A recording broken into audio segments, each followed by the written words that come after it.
one of the main things that has fucked up our sales in the last couple of months in different offers is not intent qualifying leads.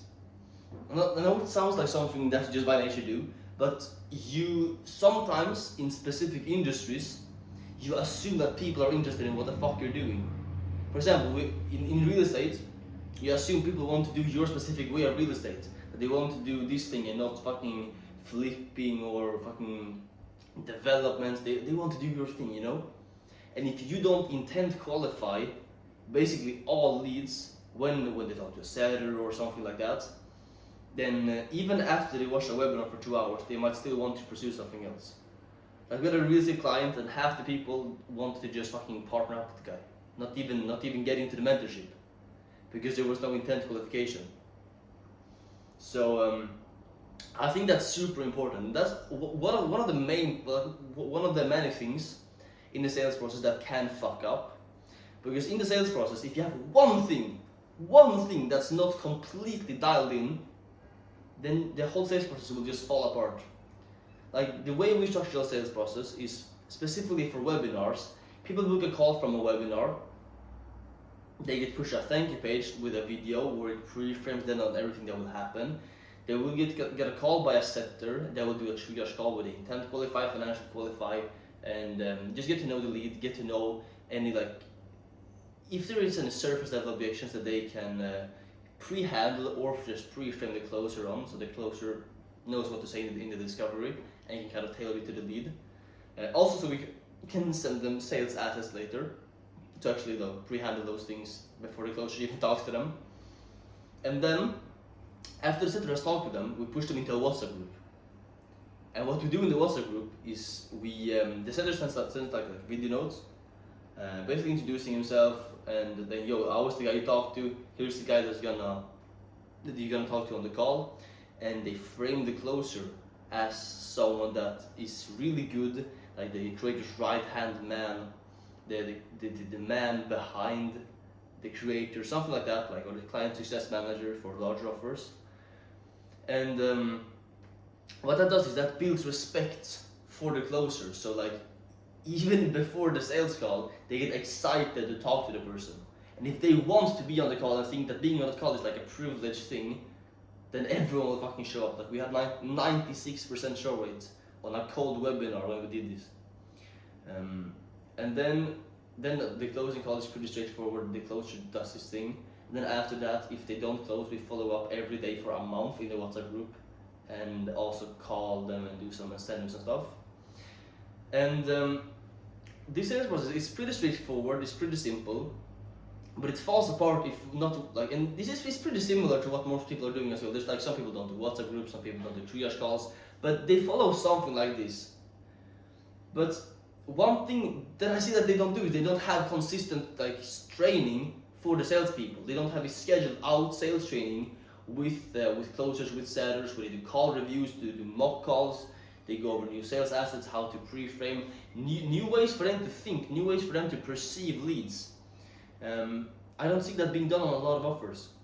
Because when I ask, okay, what's your show rate? Okay, what's your close rate? To a creator, this is like this is multiple people that has over like 1 million followers. Some people that also have like 20k followers. Some people that have 300k followers. I asked them, okay, what's the setter support system that you have? Why is the ramping period for a setter the time where they're going from completely not knowing about the offer to being at a stabilized rate and basically sets on the same rates as everyone else that has already been in the team for like 2 months? When I asked them that, they're like, yeah. Firstly, they say like, no, I don't know. Then I ask, okay, guess. And then I ask, okay, 2 weeks. And they say, why? Why is it 2 weeks? What is the setter support system that you have that ensures that if people go off track a bit, what systems do you have to just like pull them back? And they say like, yeah, I don't know. Sometimes we do reviews. I'm like, sometimes do reviews. You don't have that scheduled out. And they're like, no. I'm like, why? Why not? Because if you know what hours your setters are working, then just schedule it out. It's pretty fucking simple. Same thing for closers. And it's like it's not like for a closer, if they have like eight calls a day and 8 potential calls a day, if you take 2 of them, so they have what, like 54 instead of 56 calls in a week, I don't think that's gonna hurt too much if those calls are gonna help them become better. Because I think support systems for the team is extremely important, because someone can't always perform on top unless you constantly give them feedback to be able to do it. Like even for me, I have a mentor that pushes me to do things every single day, because I know that I'm not always able to perform on top, and I'm not always a fucking killer, but I need to be. So every time I'm not, I call the guy up and I get him to hype me the fuck up and just make sure that I perform at like 100% every single fucking day. Because if I don't, my offers fall apart and I lose the things that I'm fucking building, and I don't scale the clients to the goals that I have in the financial models. They don't fit. So no, I for sure think having someone that guides you is extremely important in this. Like for the offers that I'm working on, me and my business partner are the guys that hype the team up. That are those, like, we're almost mentors for the whole team in a sense, because we give them feedback, we give them everything to use, we train them up. Even for the creator, we work as a mentor.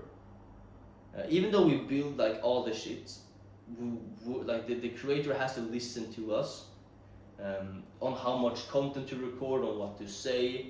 Like all that should be run by us, not the creator. So it's kind of like a done for you mentorship in a way. And if you're not able to act as a growth up in that way, you shouldn't be a growth up. You should go and do some other low leverage shit, or learn it. And if you're a creator and you see that your current growth ups aren't acting like that, then you need to get new growth ups, because you're gonna stagnate that 30-50k a month, because they don't know how to scale up a team, and they don't know how to lead the team in a correct way to make sure that all incentives are aligned and people don't fucking go left, right, and center and say things that aren't even about the offer, and talk to leads about shit things and lie and stuff like that you really don't want to happen. So the way that you ensure that all this don't fuck up is you work with someone that has experience, and it's not hard. Like, if you're watching these videos, you're looking at someone that does. And yeah, I mean, it's like you have to have been in the game to know these things. You can't do it on your first offer. The first offer I had, like, we had 400 people typing the N-word to the creator. This is true, by the way. It was a creator with 500k followers on Instagram. I think it was like 550k and like 500 on TikTok as well. Over 1 million followers, and I fucked the launch up completely because we didn't know what the fuck we're doing. And after that, I think we've had like in total over 100 webinars, and that's like 1.5 years ago. It's like I've been consistently having over one webinar a week for over 1.5 years now. Like imagine the shit that I know compared to someone that has done 10. Or even a creator that thinks they know what the fuck they're doing and they've done like 4. Do you think you really know the webinar game?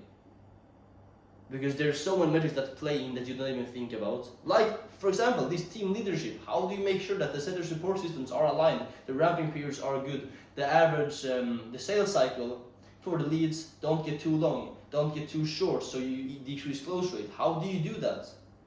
It comes by fucking learning and fucking doing. It comes by just doing a fuck ton of things and see what fucks up and what doesn't fuck up.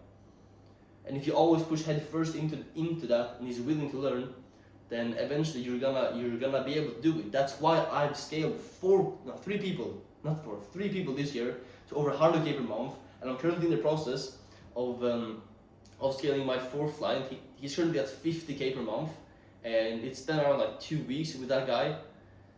It's been a bit longer now. It's been like 2.5 weeks, but yeah, that guy is gonna hit 100k probably like in 15 days, and yeah, that's really it for today. I just wanted to make a video mentioning that, because I know that for people running offers, this is some extremely good information that you need to use. So hey, that's that. If you want to actually work with me, if you're a creator and wants to work with someone that knows what the fuck you're doing, with webinars and other funnels as well, mainly webinars though, but if you like call funnels and all, it plays into the larger ecosystem. So but yeah, if you want to work with someone that knows what they're doing, DM me on Instagram that you want to work with me. I'll send you back a DM, I'll jump on a call, see if your offer is something that I'm willing to take on. Because I only work on offers that are proven, that have trust beforehand, otherwise it creates so many more issues. But hey, that's it for today, let's go.